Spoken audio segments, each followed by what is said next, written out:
Fargo, the new virtual assistant from Wells Fargo, makes banking faster and easier. Like this. Fargo, what's my checking account routing number?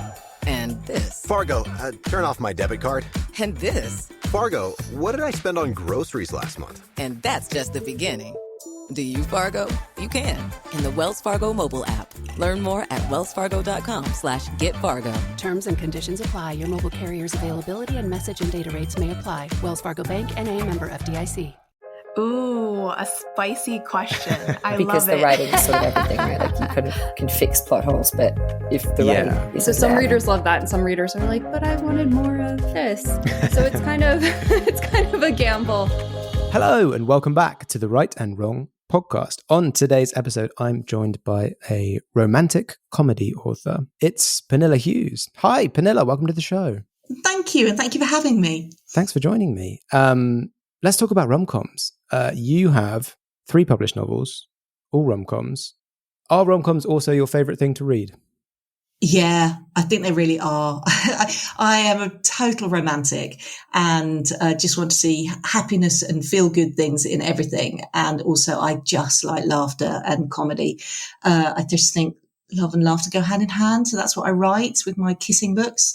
I think because when I was a teen, I watched a lot of Hollywood screwball comedies. And so that, the Doris Day and Katharine Hepburn and those kind, and where they were just out and out love stories. And then there was humor in there as well.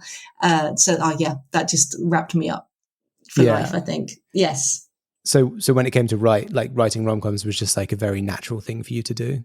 I don't think I can write straight. I've tried to write kind of worthy, straight stuff, and it just always veers into comedy, at which point it's generally inappropriate. So I've just, in the end, decided that actually this was my bag and just embraced it.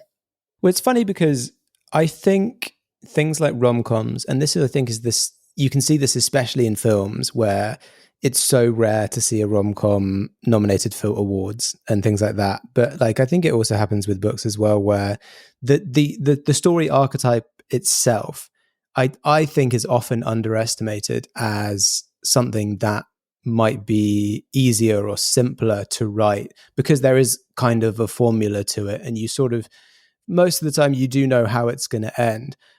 But I just don't think that's true at all. I think it's very difficult to write things like romantic comedies where you have to maintain the romance, maintain the comedy. What do you think about that?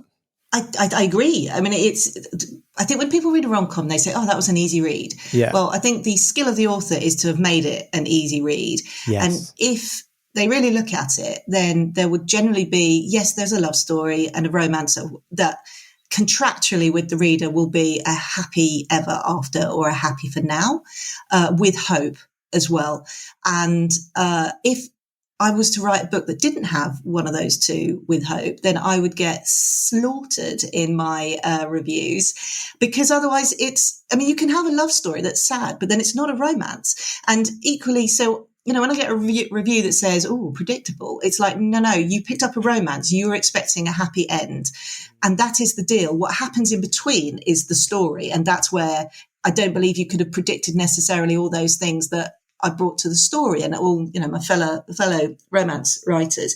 But I don't think it's any more predictable to anyone who picks up, say, a crime novel, because the deal there is that the perpetrators are brought to book by the end. And if it was just left that they got away and, then I think the reader would say, hang on a sec, justice was not served. This was not a satisfactory ending.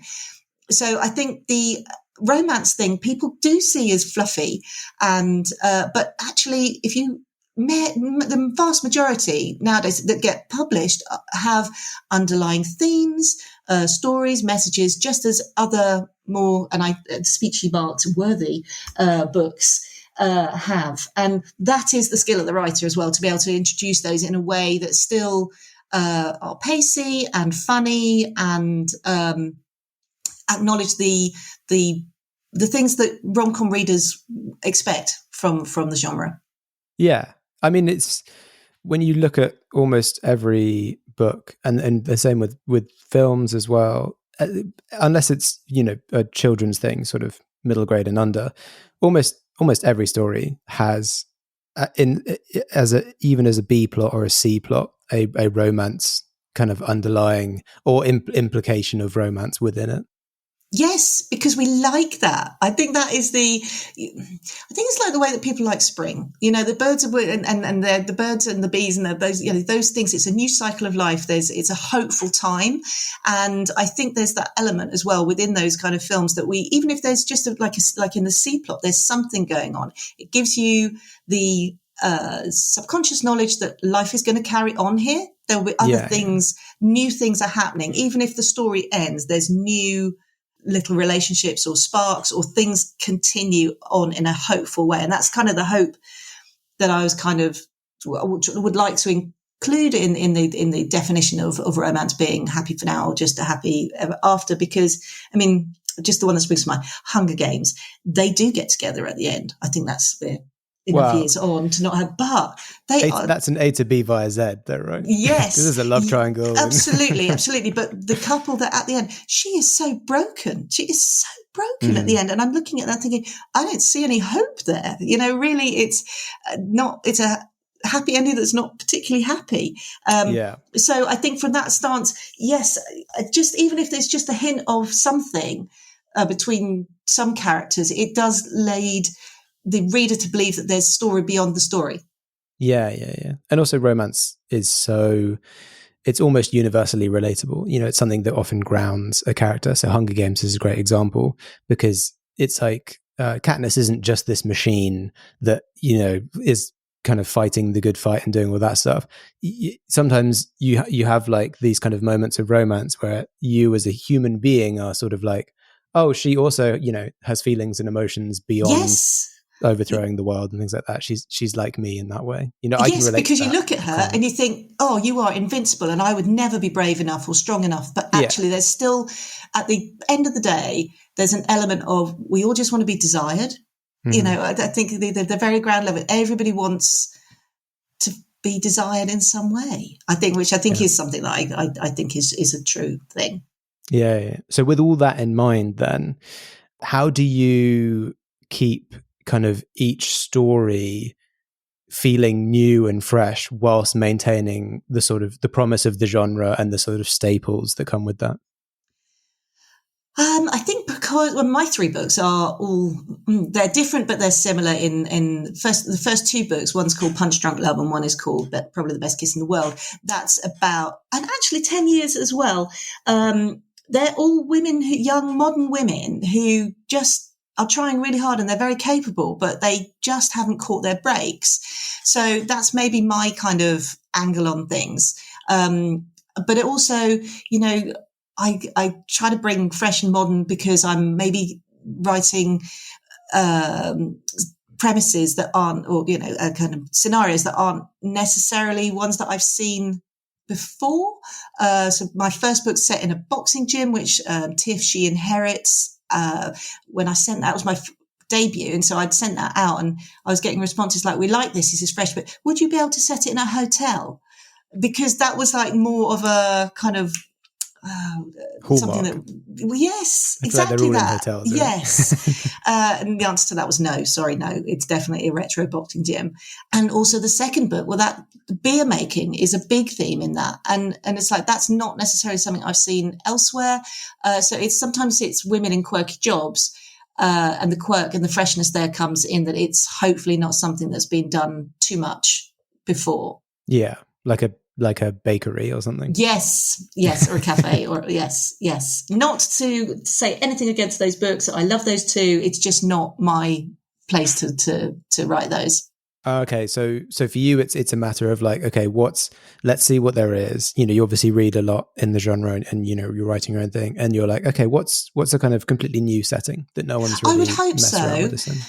Yeah, and sometimes it's not generally something that I have had too much experience of, but then I'll hopefully be able to go out and do some research on it and then make it seem realistic or plausible. At least I'm really quite keen to have something to be vaguely plausible, even if it is in rom-com, which often people think is not plausible. But so no, just the so for 10 years, the gist there is that they're completing a bucket list, these two characters, for a lost loved one, even though they hate each other. And the engine of it is this bucket list. So I was picking tasks they had to do that were not outrageously expensive, could be done from the UK, and but then would still be able to bring humour to the story, because it's in these forced proximity moments that the bickering really happens and the conflict comes up. Mm-hmm. Yeah. Staples of that trope, I would say. Absolutely. So it sounds like, so you kind of try and find a new setting, you go and do a bit of research about that and things like that. Do you plan all of these stories out before you start writing them? Oh, I wish. I so wish. I would love to be a planner. I highly value efficiency, and I think being a planner would make writing so much more efficient. But I think I have to accept that I am probably more of a pantser. And so I always kind of start at the beginning, say, right, do a plan this time, do a plan. And I sit staring at this plan and it just doesn't really come. So in the end, I have to go, okay, you have to launch now because you can't waste too much time now. And then I kind of throw myself into it and then very quickly start flailing. And so maybe really I am kind of maybe a bit of a hybrid. Okay. So I have to start knowing roughly where it's going to go. And with 10 years, what I did was I wrote, because it was something that I kind of worked with my editor on, and I wrote the first chapter, the middle chapter, and the last chapter. So and then sent it to her and said, look, is this the tone you want? And do you think this will carry? And it did, thankfully. But it just meant that I already had the beginning, the middle, the end. To kind of as those kind of tent posts to work towards, and I think that probably gave me because much as I want to be a planner, I have a feeling that if I wrote a very, very staunch plan, I would then not want to write the story because I already knew what happened. Yeah. And so really the surprise elements had gone. So I think I have to find some way of kind of finding it that there's a structure, but there's a looseness to it so that I can amuse myself in my sad little head. Yeah, just as I go. Because that's really interesting, actually, as a way of doing it, because often the thing that I hear from people who don't plan is because, like you say, like there's a certain element of joy to writing it and discovering it as you go. Yeah. So it's really interesting that you, especially as like a sort of pitch to your editor, to be like, okay, so I've written the first chapter, the middle chapter, the end chapter. Obviously, there is a through line. Like you've basically said, okay, so we're going to start here, go here, and go here. Like there is a beginning, middle, end, like you said. Yeah. You have a very vague semblance of story, but between those points, you're allowed to go and discover whatever crazy adventures you want. That's a really cool way of doing it. Well, it worked on this last book. Also because of the nature of it, the structure of the story is it's set over many years, and they've been asked to do these tasks. So I break up the book by year, and then within each year there's kind of a catch up on what's happened to each character, because they alternate with what's happened in the last year, and then the second chapter is then the task where they come together and we see what happens there. And so because I had to like kind of lay that out a bit, because I also had to then look at, because I was taking them from a point where they can barely tolerate each other to a point where they're in love. Yeah. I really had to look quite carefully at how far have we come, what's changed in them, and then what's changed in their relationship to each other. And so that did have to have some kind of plotting. So I'd say the action was free to come in my head as I wrote, but I did have more of a framework of so-and-so needs to be open to this, but still closed to that. Yeah. And because that was just the nature of something which is spanning 10 years, really, I think there's, because I wanted it to feel plausible and that they could really have made this leap from there to there. Yeah. So it's one of those planning staples whereas to say like per chapter, you say, okay, here's 3 things that this chapter needs to accomplish. Oh, I wasn't that detailed. wasn't that detailed. I'm making it more detailed in my head. But you basically said, okay, this is the year we're on. This character needs to be at this point, and this character needs to be at this point. Yes, I think because really, they're each changing at different paces and in different ways. And sometimes that would have to grate with each other. And sometimes I needed it to actually be in some kind of a synchronization to each other, so that we could at various times see hints of them being together and then it falling flat on its face, or other times they're rubbing each other the wrong way, actually pushed the other one on. So there was those elements as well. Yeah, you're hitting all the tropes there. And the tropes is a really interesting topic. I think it's become such a sort of big part of the genre, in part thanks to the sort of explosion of book talk and TikTok, I think. And they've very much become part of the marketing of books believe nowadays. they're marketing, definitely. Yeah, especially within romance as a genre. And I saw online that 10 years was being promoted with the kind of like, I think you've got, is it haters to lovers, slow burn, forced proximity? Yes. Hello, saver. Whether you're saving for that trip to the tropics or saving for an emergency, now is the time to take advantage of Wells Fargo's savings options. Wells Fargo offers savings accounts that can help you save towards your goals. So, what are you saving for? Visit a Wells Fargo branch or wellsfargo.com/save to open a savings account today. Wells Fargo Bank, N.A., member FDIC.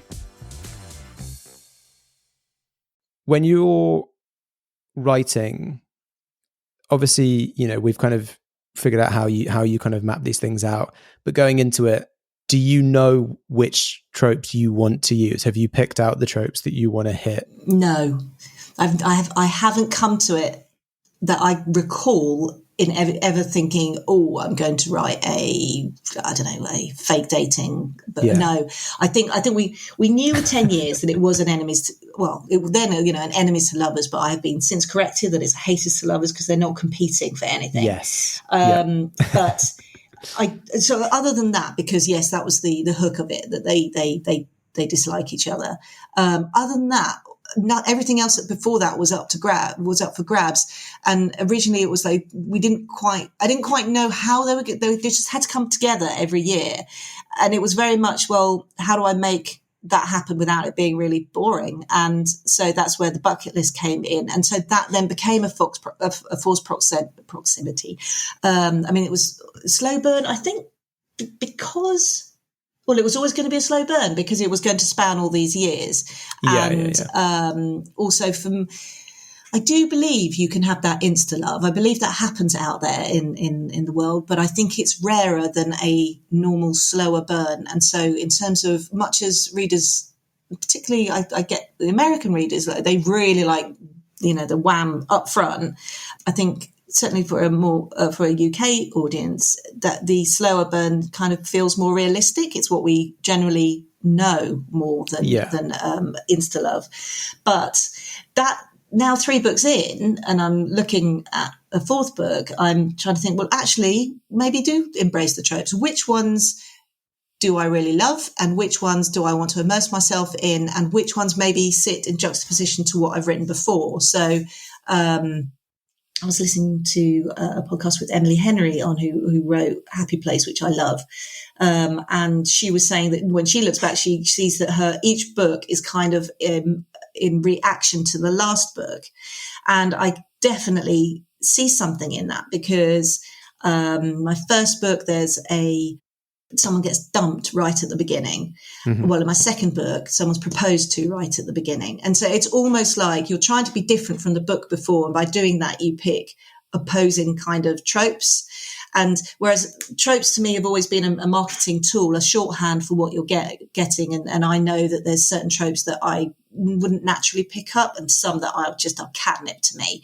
Yeah.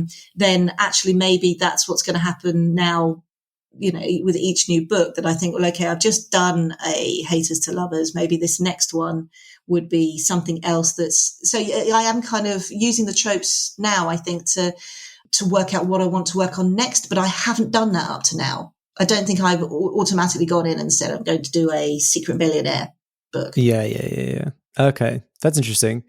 I guess you're just much more aware of them now. Yeah, I think certainly within romance, tropes are so key now. They really are. But it it really is kind of more, it's a classification, just as if you went into the library and you'd go non-fiction or fiction, and then within the, the fiction, you'd go crime section, or you'd go sci-fi section, or you'd go romance section, or whatever. And then within that, you then go to the next subsection. And it's just narrowing down niche by niche as to what your bag is really, and what shelf you should be looking at.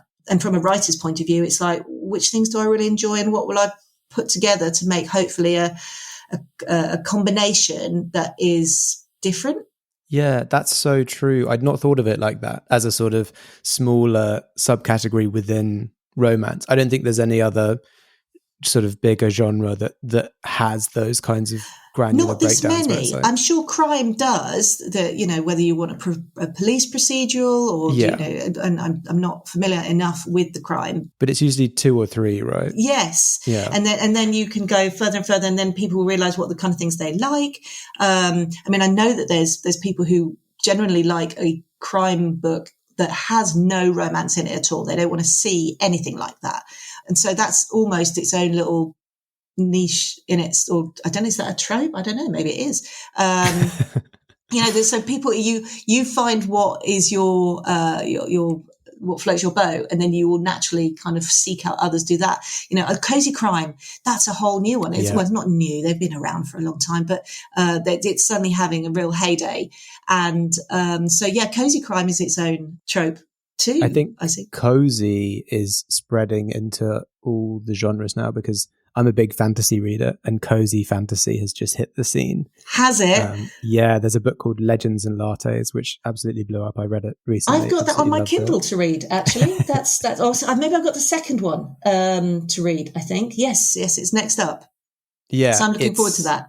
It's fun. It's fun to see something like that, where it's like, I kind of got to know the idea of what cozy meant within a book through like cozy crime and things like Thursday Murder Club and stuff. Yes. And then seeing it transfer over to like fantasy and think, oh, it's like, it's the genre is fantasy, but the feel, the vibe is very much cozy, and it's really interesting to see. That's really exciting, isn't it?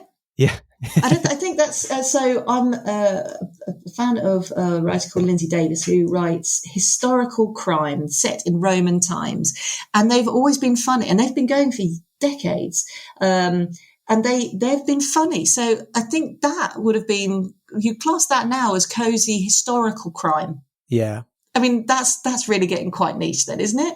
Yeah. Well, and then there's also like cozy horror is a big thing in YA now. You get like, they call it spooky, but it's like, it's cozy spooky, where it's like ghost hunting and vampires, but it's all kind of like cute. I've just and read that. Nice. I've just read one of those. Are you aware of Mark Stay's Witches of Woodville series? I'm not, no. Oh, they are lovely. They are charming. They're set in the Second World War down in Kent, but they're really creepy as well. Okay. And so it's historical. I guess you could class it almost as cozy historical horror.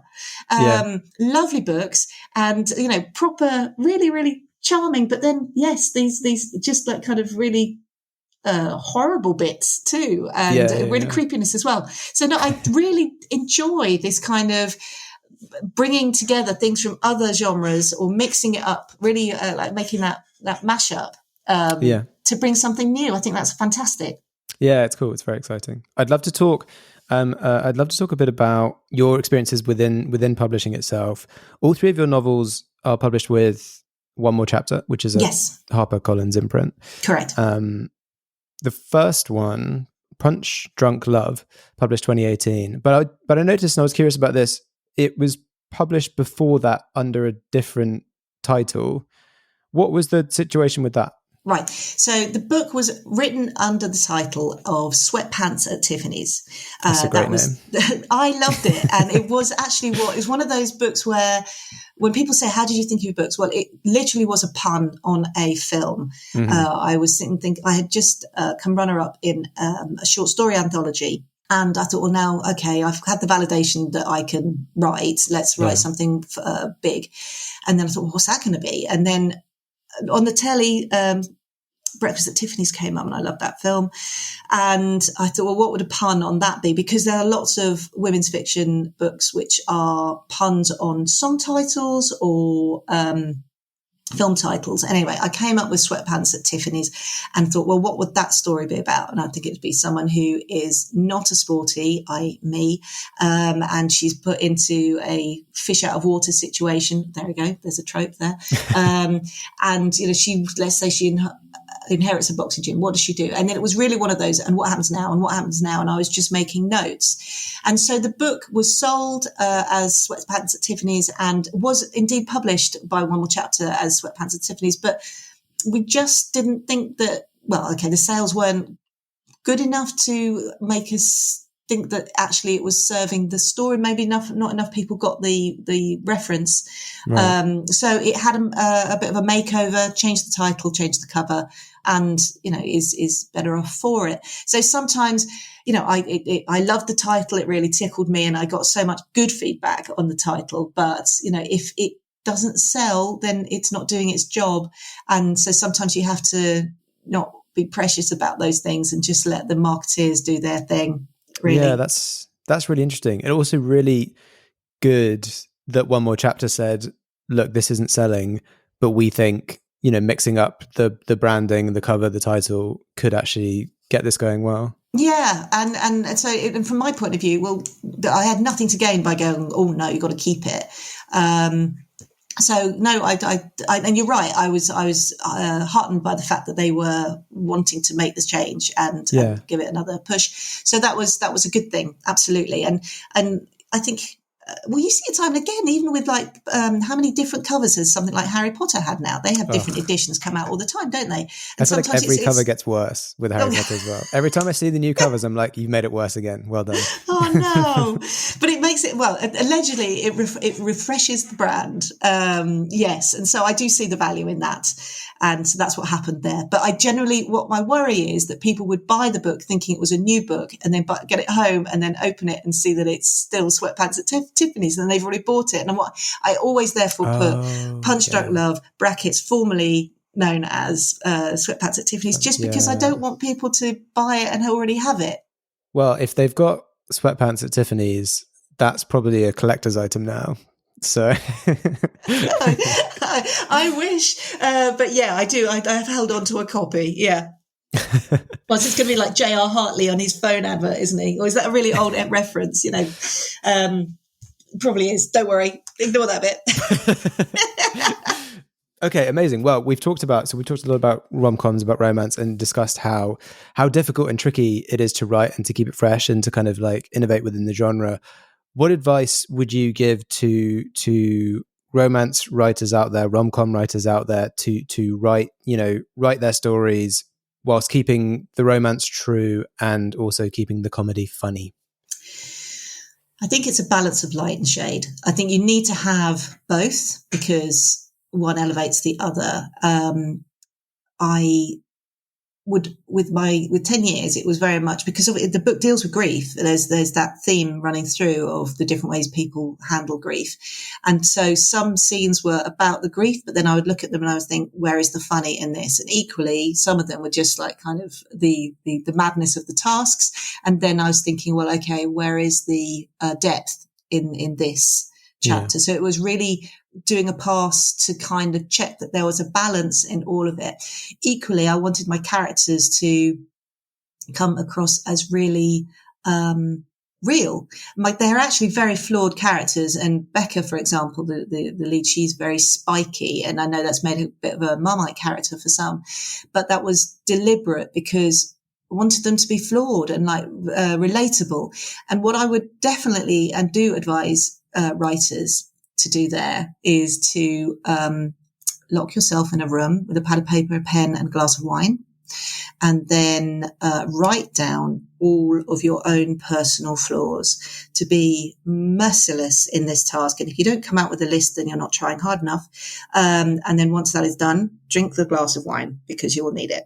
And then you will have in front of you a list of flaws that you can write about with knowledge and detail and maybe some reasoning why it is as it is because you understand it. And I think that's what I take from the adage of, write what you know. Mm-hmm. It's because you know those flaws because they are yours. And therefore that, when it goes down on the page, if you dig deep enough, readers will recognize maybe a bit in themselves and also maybe in other people, and your characters will be rounder and more real for it. That's a great little tip. I've not heard of that little strategy before. But that's one of the best things for people to do is, because I think whenever you write, there's all the characters are created from you, so they all do have. A lot of the time, people do give them their own flaws, but to write them all out, that's a great plan, and then divide them equally between the characters. Well, yes, hopefully, yeah. I mean, I all my characters are me in some way, and I think I've kind of discovered that I'm just trying to get around doing therapy, because actually, if I can just do something that's wrong with me in each book, or just investigate it, then I'll save some money. Then you could just do one therapy session, but like in advance, you send them all your books and be like, "So this is me. You can prep for our session." Yeah, I've highlighted some passages for you. Yeah.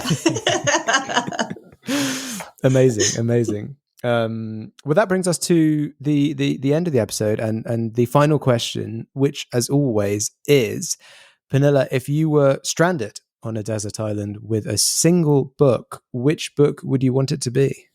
Right, so this is a book by the author I mentioned earlier, Lindsay Davis, who wrote those the Falco series set in ancient Rome. But she wrote this side book called The Course of Honor, and it's a romance. It's a second chance romance, which I'm an absolute sucker for, and it spans decades, and I love that. The more time between the second chance and the first is, I just love it.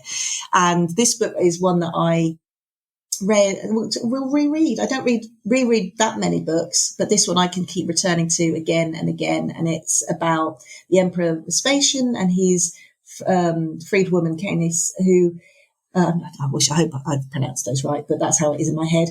And that is actually true. That bit is true. But then she has taken it and then just run with it and made this epic romance, which I just love. And generally, it's not really, I don't think it's particularly well known, or maybe that's in my head, but I was at a retreat, a writer's retreat a year ago now.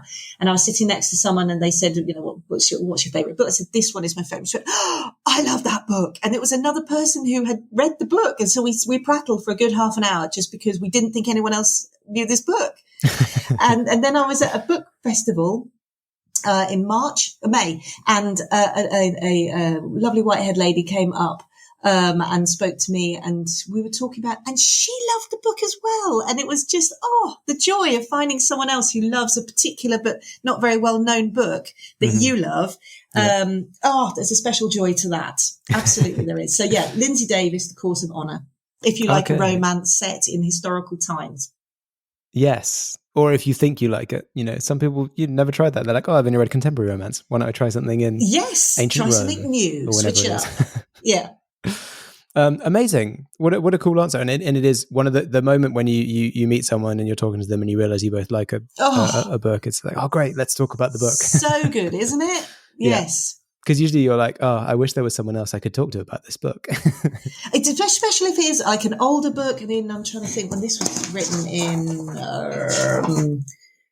1997. So we're right back into last century. So yeah, the older it is, the more chance that someone won't have read it. Well, I don't know, unless it's a classic. And sometimes it just pushed my buttons. I liked it a lot. Yeah.